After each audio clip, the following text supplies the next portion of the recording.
कहते हैं सियासत चुनाव से जरूर शुरू होती है, लेकिन जनता की सेवा पर आकर थम जाती है। और मध्य प्रदेश की सियासत में भी कुछ ऐसा ही उपचुनाव का रंग इन दिनों चढ़ने लगा है और सियासत एक बार फिर जनता के घरों पर दस्तक दे रही है। एमपी न्यूज की इस स्पेशल रिपोर्ट में आप सभी दर्शकों का बहुत बहुत स्वागत है। मैं हूं महेंद्र सिंह और इस खास रिपोर्ट में हम जानने समझने की कोशिश करेंगे कि सांवेर के सियासी समीकरण आखिर क्या इशारा कर रहे हैं और वो कौन सा संकेत है जो कि सामाजिक समीकरणों के लिहाज से दोनों ही प्रमुख सियासी दलों के लिए सिरदर्द भी बन रहा है। क्या सांवेर की खुलने लगी है कलाई और बलाई समाज की भूमिका यहां पर निर्णायक हो चली है?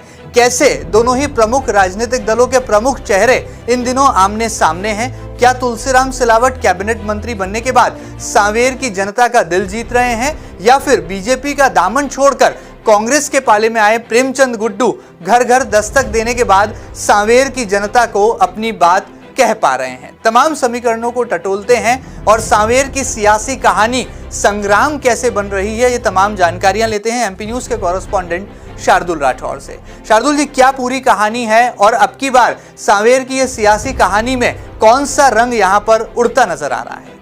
जी बिल्कुल, मध्य प्रदेश के मुख्यमंत्री शिवराज सिंह चौहान के सामने इन दिनों दो संकट हैं। एक तो कोरोना से निपटना और दूसरा उपचुनाव की तैयारियां कराना और उपचुनाव को जीतना। इन सब को लेकर जो पूरे प्रदेश में माहौल बना हुआ है उसको लेकर शिवराज सिंह चौहान की चिंता इन दिनों बढ़ी हुई है और ऐसे में दोनों ही पार्टियों द्वारा अपने अपनी तरफ से समाजों को साधने का काम शुरू हो चुका है।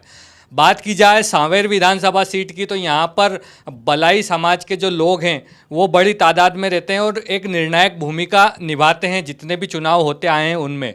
तो इस चुनाव में भी जो राजनीति के जानकार हैं वो कहीं ना कहीं इस सामाजिक पृष्ठभूमि को भुनाना चाहते हैं। किसी न किसी हथकंडे को अपनाकर पार्टियां, दोनों ही पार्टियां चाहती है कि जो हमारी पार्टी का नेता है, जो हमारी पार्टी का उम्मीदवार है, वो कहीं ना कहीं वोटरों को साधने में सफल हो। तो इसी को लेकर इन दिनों मंथन का दौर जारी है। तो बात की जाए बलाई समाज की तो बलाई समाज वर्तमान में जो सांवेर विधानसभा है यहाँ पर बड़ी तादाद में उससे समाज से जुड़े लोग पाए जाते हैं।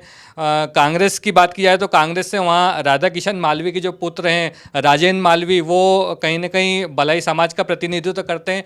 वहीं एक मनोज परमार है जो बीजेपी के सपोर्टर हैं, वो बलाई समाज को सपोर्ट करते हैं।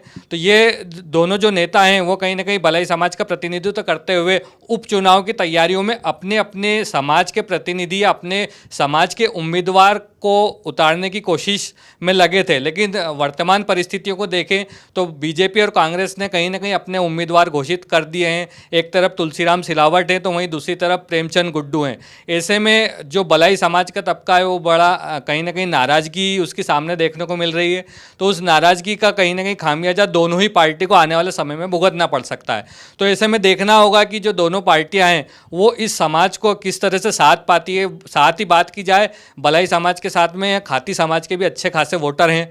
तो ऐसे में आने वाले समय में जो राजनीति है, जो सियासत का दौर चलेगा, वो कहीं ना कहीं समाजों को साधने में ही बीतेगा और समाज को साध कर ही कोई भी पार्टी अपनी जो उम्मीदवार है उनको जीत का रास्ता दिखा सकती है। चलिए, बड़ी बात है कि वोटों का जो अंक गणित है वो सीधे तौर पर सियासी समीकरणों को न केवल परिलक्षित करता है बल्कि साफ तौर पर यह भी बता देता है कि कौन से राजनेता के पास कितने सामाजिक तौर पर वोट बैंक हैं। शायद यही वजह है कि सांवेर की जो सियासी पृष्ठभूमि है उसका अंदाजा लगाने में बड़े बड़े राजनीतिक पंडित भी जो हैं मात खा जाते हैं। यहाँ पर दो उप चेहरे इस उपचुनाव में नजर आते हैं। एक है मनोज परमार का चेहरा जो कि बलाई समाज के राष्ट्रीय अध्यक्ष की भूमिका में भी है, तो दूसरे हैं कांग्रेस की पृष्ठभूमि वाले पूर्व केंद्रीय मंत्री स्वर्गीय राधा किशन मालवीय के बेटे राजेंद्र मालवीय। ऐसे में ये दोनों ही बलाई समाज के चेहरे किस राजनीतिक दल की तरफ जाते हैं? हालांकि दोनों फिलहाल कांग्रेस और भाजपा अपने अपने तरह से समानांतर रूप से सामाजिक समीकरणों को फिट बैठाने की भूमिका में आगे कदम बढ़ा रहे हैं। लेकिन क्या तुलसीराम सिलावट की नैया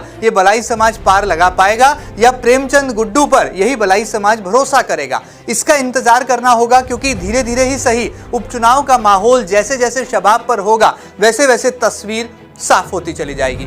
फिलहाल तो ये सवाल कायम है कि सांवेर की खुलने लगी है कलाई और आखिर किसके होंगे बलाई। बलाई समाज की भूमिका को लेकर और सांवेर की सियासत को लेकर यदि एमपी न्यूज की खास रिपोर्ट, ये खास रिपोर्ट आपको कैसी लगी हमें जरूर बताइएगा। और ताजा तरीन खबरों के लिए कहीं मत जाइएगा, लगातार देखते रहिएगा आपका अपना न्यूज चैनल एमपी न्यूज। फिलहाल दीजिए इजाजत, नमस्कार।